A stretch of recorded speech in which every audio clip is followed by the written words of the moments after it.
ജീവൻ പകരും സ്വർഗീയ ഭോജ്യമായി ജീവന്റെ നാഥൻ അണയുന്നിതാ.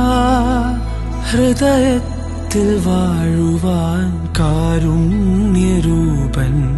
അപ്പമായി മാറുന്നിതാ. അപ്പമായി മാറുന്നിതാ.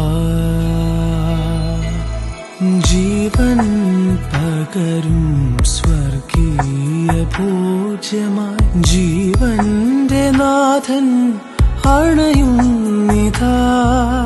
ഹൃദയത്തിൽ വാഴുവാൻ കാരുണ്യരൂപൻ അപ്പമായി മാറുന്നിതാ.